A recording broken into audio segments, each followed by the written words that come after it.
Okay, Bitcoin is tanking, Carl. I don't know if it was you who placed the trade or what happened, but I'm going to start this off.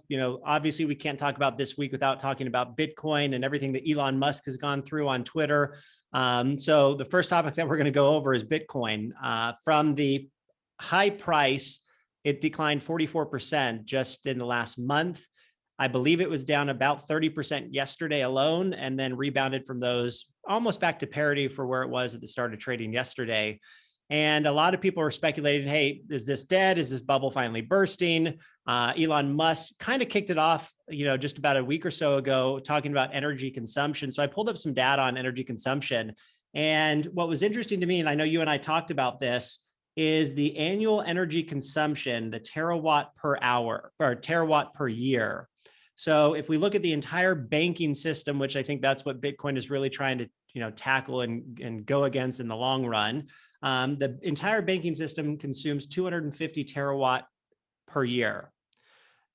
The whole gold industry consumes about 200 terawatt per year, and Bitcoin is right around 100. So as that grows, obviously they can trounce some of those numbers. Maybe that's the problem. But I think that really kicked everything off. Now, my point of view, I think a decent amount has to do with the amount of leverage that's in the system. I think I read a statistic where I think 776,000 accounts were closed out due to margin constraints. So a lot of people jumping into this asset, trying to really what they call YOLO, right? You only live once, and leverage out those investment dollars to gain more. Now, before I kick it off over to you, I did want to point out that just in the last bull market, which was 2015 to 2017, right, you had over 9 declines of over 20%, and you had over 5 declines of over 35%. So there's been, 30 times in that last bull market run that Bitcoin went on where Bitcoin basically died. And my position, I'm a believer in at least the asset class. We don't have any in clients' portfolios, but I do find it as something interesting. Obviously, you want to keep the speculation dollars to a minimum inside your portfolio. But that's something that I wanted to bring up today and go over that. Thoughts? Right. I mean, someday, hopefully, maybe I'll be a whale enough to move Bitcoin like that. We'll see. But that kind of behavior is typical with new assets, speculative assets. What would look like a bear market for most things is just a mere correction for something like Bitcoin. Sure. But it was really kicked off when Elon Musk said that Tesla would stop accepting payment in Bitcoin due to environmental concerns, all the electricity consumption. But people have known about that for a really long time. That's nothing new. That's just how cryptocurrencies work. And I kind of hesitate to call them currencies, because they don't really behave like currencies. There's so much volatility. You can't really affect transactions well with them. Sure. And so that might be some of the reason why Tesla doesn't want to accept Bitcoin as a payment. If it moves around so much, how do they handle their hedging?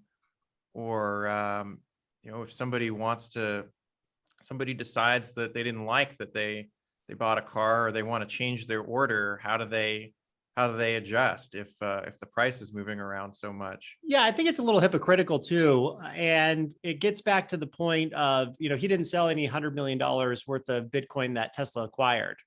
And to verify those transactions, it requires a large amount of energy. And I would think that this has the opportunity to maybe push that envelope in renewable energy by using things like solar to power some of those Bitcoin mines. But at the same time, he depressed that. He was, kind of uplifting Dogecoin, which was also interesting. So, anybody that bought that on the hype going into the SNL skit probably isn't very happy today. But all right, next one. Buddy. Well, you can't be cheerleading for Bitcoin if you're going to be the Doge father. That's right. That's right. So something pretty big in it, and it kind of ties into Elon Musk. So for those of you guys who don't know who Michael Burry is, he is the famed investor, one of the famed investors from The Big Short, a book by Michael Lewis, made into a movie. He bet big against subprime mortgages from 2006. I think he was really early on, maybe 2005, all the way to 2008. It took about 3 or 4 years for those bets to pan off, but he was one of the famed investors from the subprime mortgage crisis, called it, saw it early, and bet against it. Well, in their most recent quarterly filing for Q1, they revealed that their largest position in Michael Burry's hedge fund is a bet against Tesla. Pretty sizable position. I think it was almost 20 or 30%. Is that correct, Carl? Yes, he showed up with a bunch of put options on Tesla. Look, the stock's up 700% last year. I think it's down about 30 so far this year. We went over it last week because it was a big holding of Kathy Wood's ARK.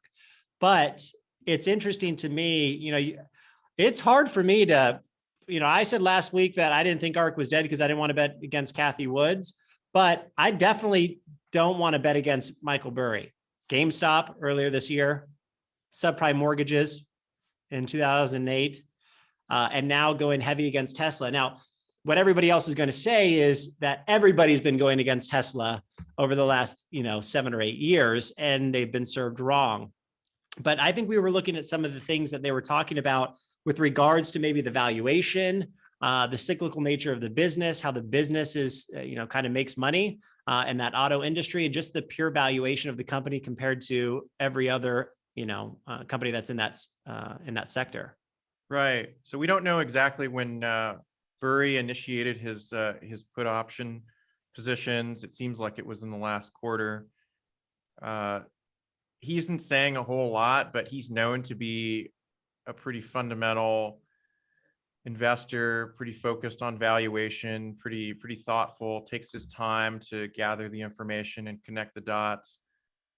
So we were discussing this a little bit and trying to think about, well, what are the kinds of things that he could be considering? I mean, one reason some people haven't liked Tesla for a long time, despite the rally that it's had, is just that it's in the automobile industry, which is a capital intensive, competitive, no barrier to entry industry. And they also make a durable good, which is cars.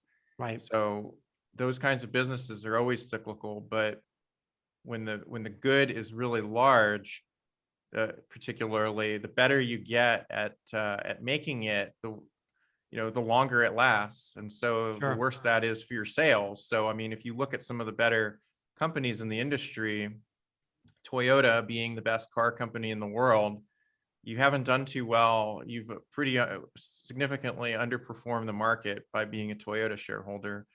And GM, I mean, it's had its times when it's done well, but it had a big bankruptcy back in 2008.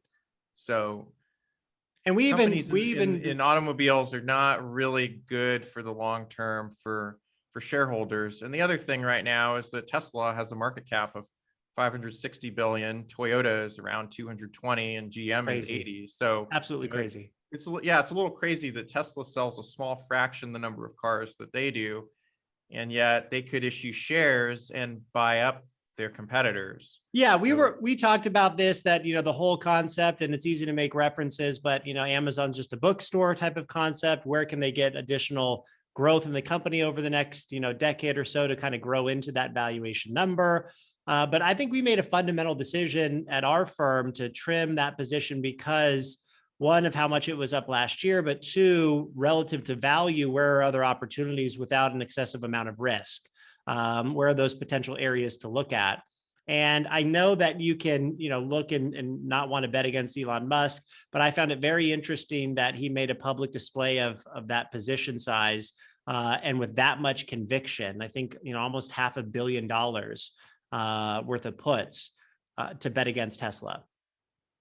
Right. So he's not saying a whole lot. He's just saying that the Tesla boom is similar to the late 90s, early 2000 .com bubble, and also the housing bubble in 2007 and 8. And right. It rhymes with rubble, doesn't end well. So we'll see. Well, and at the same time, you've got a lot of competition, right? And the more and more competition and saturation that you have from other companies, like Mercedes is coming out with their, I believe, EQS model, which is going to go, almost double the range of the Model 3.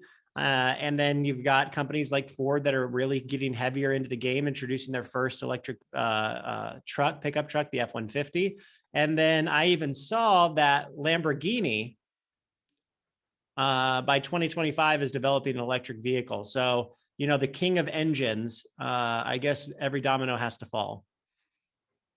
Right. Well, when we analyze companies and industries, what we want to see are barriers to entry, and definitely in cars, you don't have it. Anybody can get in and make electric cars. And I think even GM has made statements about trying to make all of their cars be electric Right. by 2035 or so. Yeah. Well, maybe the real growth is in the battery. Who can do that better? Who can produce it better? Maybe that's where you look for. But yeah, big short position on Tesla. Big short position for Michael Burry. But nobody's really talking about the environmental consequences of making that many big batteries and all the lithium mining. Maybe that'll be something that comes next. I'm sure it'll be in the next wave. Like if it's not this year, it'll be next year. So I wanted to also add in from last week, Goldman came out with a report talking about the housing supply shortage could actually last for years. And the reason why I wanted to bring this up today with you, Carl, is because it seems that, at least a couple times a month, we're talking with individual clients or prospects that have properties, that have rental properties, and they want to try and time the market and sell, sit on the cash, maybe rent for a little while because they expect some significant drop. I mean, there's got to be a ball that drops. I know there's a theory named for this, but it's almost like a reference point in behavioral finance where you try to take a point in history and make it become what's going to happen in the future. And I thought it was very interesting what they pointed out, Carl. Why don't you share with us what Goldman discussed with regards to the housing supply shortage and how it could last for, at least a couple of years? Right. They said a few things, but mainly they believe that for a number of reasons, the housing shortage will go on for years. It won't go on forever, but I mean, it's, at least these short and intermediate term, next 3 to 5 years, they expect there to be a housing shortage. Why? Mainly because millennials are starting to buy homes. So you have an elevated level of household formation. Yeah. About 1.3 million households per year. That's huge. But also the last decade, people have just been really risk averse around housing. Ever since the housing driven financial crisis, people have been more cautious toward it. Builders have been more cautious, and that's led to us just not building as many homes as we should be every year. And now that we're having a new surge and a generational surge in demand, which is probably going to continue for the next 10 years, we're just behind in the number of homes that we're built and that we're set up to build. But housing, it's a commodity like other commodities, and the cure for high prices is high prices. So people will figure out where to build them and how. It's just going to take some time. It's just like we were talking about lumber being up so much, it's already starting to drop. So maybe that was just speculative action. Yeah. And you have three main sources of creating new supply in the market. So you have existing home buyers going to sell their home. The problem right now is the price movements. Even if you're going to capitalize on your existing home, you have to find a house that is now at an elevated price somewhere else, right? So those existing home sales aren't going to be what floods the market with new inventory. Number two, they're only expected to build about 1.5 million homes per year for the next few years. One, because of supply shortages, as well as labor workforce shortages. And you got 1.3 million millennials alone starting a new household per year just because of the demographic shift. And then everybody says, okay, well, once these unemployment benefits run out, you're going to see all this massive foreclosure. So if I can sell now, stick it in, the bank, maybe rent for a few months or years, I'll be able to get a 25, 35, 40% discount. And look, that may happen, but we looked up a statistic. I think 45 million mortgages in the United States are outstanding. And only about 4.5% of those are actually in forbearance, right? So that's about 2.5 million homes, somewhere around there. And what Goldman is predicting was the fact that, once unemployment benefits dry out and these people get back into the workforce and those forbearances are removed, you're not going to see 2.5 million homes hit the market all at once. And even a small supply of that is going to actually enter the market. So just so everybody knows, supply and demand moves prices. So if you've got an increase of demand for relocation purposes, or just because you've got 1.3 million millennials at a minimum trying to buy new homes and you don't have enough supply, Carl, what does that do to the price? Yeah, it's going to stay strong. And Yeah, the other thing is that this hasn't been as big of a disruption as the housing driven financial crisis. Yeah. The pandemic forbearance provisions have been more lenient. The rules have been eased, and so people have been allowed to stay in their homes longer. We haven't seen anything around banks really cracking down and right. throwing people out. And maybe we'll see a little bit if later this year, if it so happens that it takes people a little bit longer to get jobs, and things are a little bit slower with restaurants and where all those jobs were lost. But it seems like the government has been extraordinarily responsive, maybe over responsive. Sure.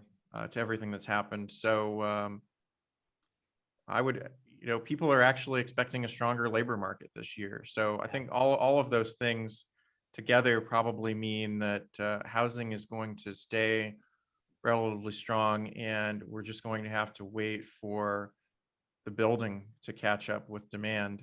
Yeah. Well, I want to wrap up by just going over a couple statistics. I think we have a chart that we'll have Jim throw up, but somewhere around 73% of stocks are trading above their 200-day moving average. Right. Even after the declines that we saw, from last month till now. Right. That number has come down a bit. It used to be just a few months ago, over 90%. Whew. And that's typical thing that you see coming out of bear markets. So once we have the chart, like, we can show you how that looks going back over the last 20 years. That's what you see coming out of every bear market. You see a peak sometime in the next 6 months to a year where you have 90% of stocks trading above their 200-day moving average. And then you typically have a pullback or a correction, and then you settle into the average range, which is around 55 to 65%. You get the normal amount of dispersion in the market. And then when you get into significant corrections in bear markets, then it goes down to only like 20% or less trading above the 200-day moving average. So it's a nice chart to see. Just a good data point, right? And I want to pair that with, I know Schwab just released a report that said boomer accounts are at the lowest cash levels they've been this decade, somewhere around 10 or 11%. So boomers are definitely buying the dips, Carl. And we'll see where that kind of takes us for the rest of the year. Well, that's what you have to do to keep up with these younger investors. It seems like sure everyone who went home to speculate and got interested in the ARK innovation stocks and Tesla, even GameStop. I mean, people have made surprising amounts of money for novice traders. Sure. They really need to know that is not what happens most of the time. So are you saying that the grandparents are chasing the grandchildren's returns at this point? They just might be. Yeah. So okay. Hey, keep be your careful. Keep your head, not just if you're a kid. Yeah. Please. Right. All right, Carl. Thanks. I appreciate it. Weekly Sense, guys. Hope you enjoyed it.